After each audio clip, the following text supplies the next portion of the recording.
안녕하세요, 홍승인 변호사입니다. 오늘 이 시간에는 병역법 위반, 그 중에서도 국외 여행 허가 기간을 초과한 경우에 어떻게 되는지 그 부분에 대해서 말씀을 드리고자 합니다.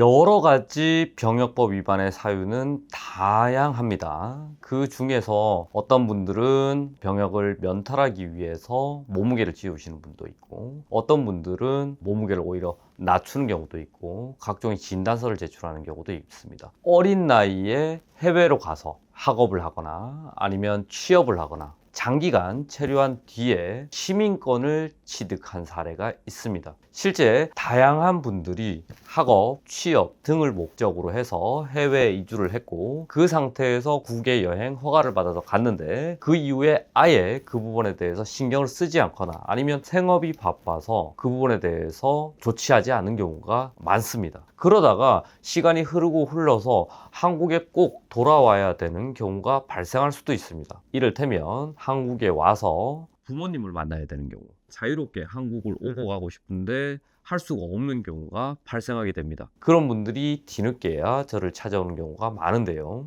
제 사례 중에 한 분은 외국에서 시민권을 땄습니다. 그리고 시간이 흘러서 한국에 왔는데 자기가 굉장히 불안하다는 겁니다. 나 어떻게 해야 될까? 이제 고발을 당해서 다시 출국을 할 수 없거나 아니면 실형을 사는 경우가 있지 않겠나, 이런 부분들 굉장히 우려하는 경우가 있었습니다. 사실 이렇게 병역법 위반에 대해서 주로 나오는 것은 경찰, 검찰의 수사를 거쳐서 기소가 된 이후에 법원에서 집행유예 나오는 경우가 굉장히 다수입니다. 실형까지는 안 나오는 경우가 더 많죠. 이 사람의 경우에 있어서도 집행유예가 나오는 경우가 일반적인데 재판을 계속해서 받아야 되니까, 그리고 집행유예 판결도 역시 마찬가지로 정가에 해당하니까 내가 시민권을 딴 그 나라에서 직업 갖고 있는데 그 부분이 우려가 되는 겁니다. 취업을 했는데도 불구하고 직장에서 내 직장을 잃게 되지 않을까, 아니면 다시 돌아갈 수 없게 되지 않을까, 이런 부분들을 우려해서 저를 찾아오게 됐죠. 저는 이렇게 말씀드렸습니다.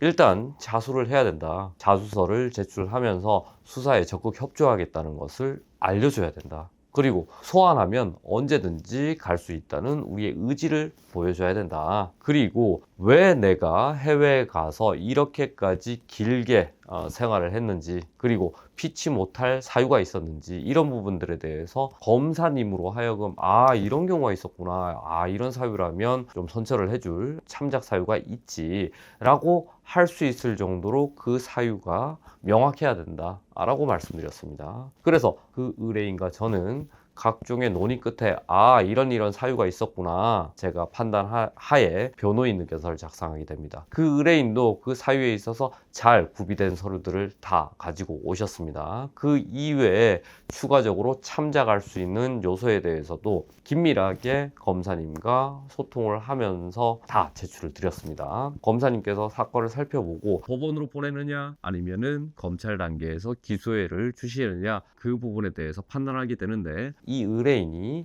선처를 받을 수 있도록 그렇게 조력을 했습니다. 각종 참작 사유를 다 제출한 끝에 결국 이 사람은 기소유예를 받게 됐습니다. 그리고 언제든지 해외를 가거나 아니면 한국으로 입국하거나 자유롭게 할 수 있는 그런 상태가 되었습니다. 여기서 모든 사정에 대해서 다 안내를 드릴 수는 없습니다. 이거는 사례별로 다양한 사유가 있으니까 그걸 일률적으로 말씀드릴 수는 없는 것이죠. 해서 여러분들께서 한국에 꼭 돌아와야 된다, 그런데 내가 돌아가게 되면 이미 고발당한 상태에서 어떻게 하지 고민을 하고 계시다면 저 홍수인 변호사한테 연락 주시기 바랍니다. 이상입니다.